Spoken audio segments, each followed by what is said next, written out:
Hey, how's it going guys? Captain Kuba here, and the day has finally arrived. After many people asking me, I'm finally going to answer why I dislike God of War Ascension so much. Ever since I started this channel, I've been throwing jabs at this game. Now, I'm not the only one who thinks Ascension is the worst game in the series. Almost everybody in the God of War community would agree with me, and would go even as far as saying that it almost killed the series. The question is not whether you like the game, but how much did you hate it. During my first playthrough of the game, it didn't bother me as much. I didn't think it was anything special, just an okay experience. But once I started thinking more deeply about it, I realized just how bad the game was.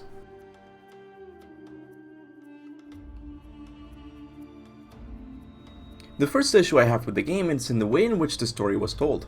The original God of War games were beautiful when it came to the pacing of the story. They always had a simple goal for the player to remember. God of War 1 had Pandora's Box, God of War 2 had the Sisters of Fate Temple, even God of War 4 gave Kratos the goal of spreading face ashes from the highest peak in all the realms. Now, God of War Ascension of course had a goal for Kratos, getting rid of the illusions from the Furies and learning the truth about who he was. First of all, this is a little problematic because this goal cannot be visualized by the player, as opposed to, let's say, the Fates Temple, in which the game constantly reminds you of by showing it to you. The lack of a visual goal becomes even more problematic when the story is told out of order. You actually start the game really close to the end, then jump to the beginning, then jump a little closer to the end, then jump to the middle, and then to the end. I'll admit I was a little confused with this in my first playthrough, but after a second one I understood the story. But understanding the story is not the problem. The problem is that by telling the story out of order, the game doesn't feel like an adventure anymore. It just feels like random levels placed after other random levels. Especially if you decide to take a break from the game during one of the flash forwards and come back a few days later, only to play a little bit and suddenly Kratos is on a ship. Yeah, it's really stupid.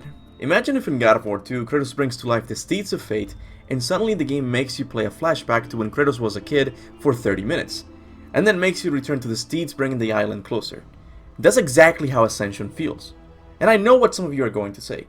Captain Kuba, you're being hypocritical. God of War 1 had flashbacks and you love that game. And it's true, I do. But I don't have to play those flashbacks. It's always a cutscene that lasts about 2 minutes and then you can continue with the game. It doesn't break the pacing at all. That's not the case in God of War Ascension. I recently put all of the game's cutscene in order for those of you who had a difficult time understanding the story and didn't feel like playing the game a second time. This is how that scene would play out chronologically.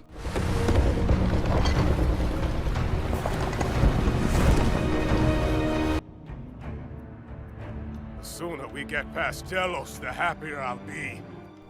Oh, look at that. Suddenly the game feels better. Telling the story out of order might work for other stories, but for the God of War series it robs the sense of adventure the player is meant to experience. Another problem I have with the game is the fact that the story is not reflected in the gameplay. For example, watch Kratos' emotions in this cutscene. The hands of death could not defeat me. The Sisters of Fate could not hold me. And you will not see the end of this day. I will have my revenge! At this point in the story, Kratos is full of rage and ready to kill anybody who gets in his way to obtain his vengeance.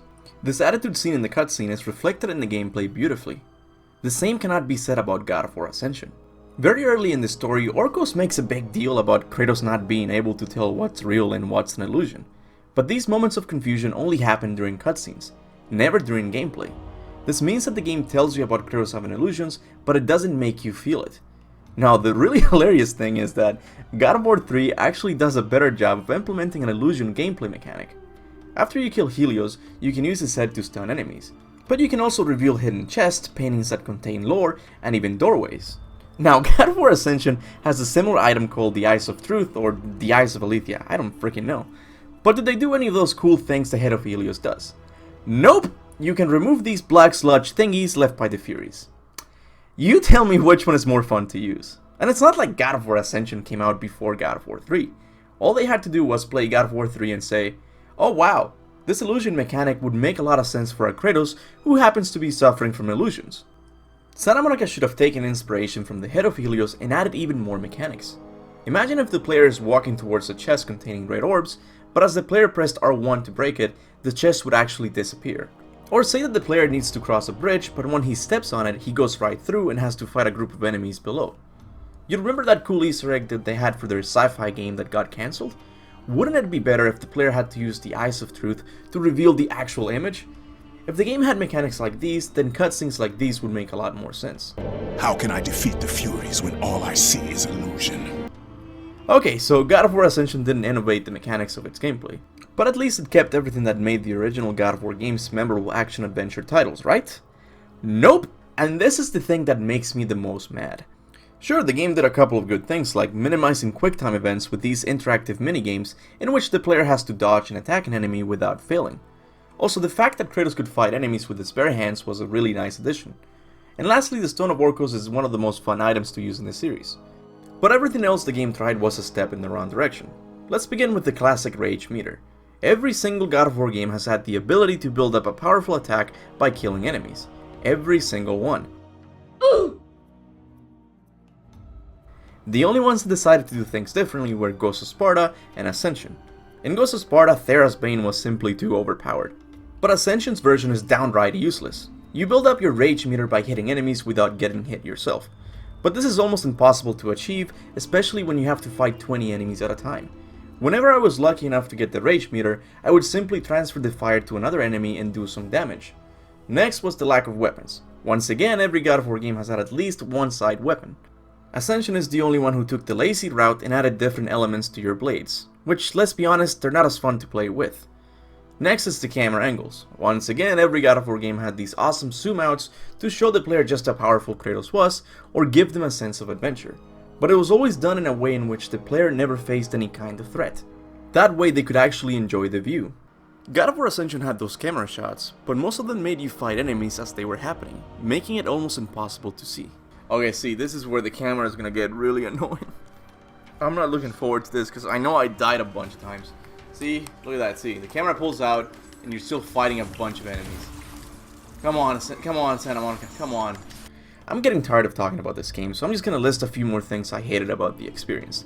The background music sometimes glitches out, there were only 4 bosses and they all sucked, the Trials of Archimedes was downright unfair, the Eyes of Aletheia and the Amulet of Ouroboros, whatever you call it, were the most useless items in the series, the Furies were a Walmart version of the Sisters of Fate, and the story didn't really contribute anything big to the lore of the series. So what happened to this game? It had so much potential. Where did it go wrong? The one reason fans of the series always give is series fatigue, but I really don't think that's the case. If they would have kept most of God of War 3's mechanics, the game would have done a lot better.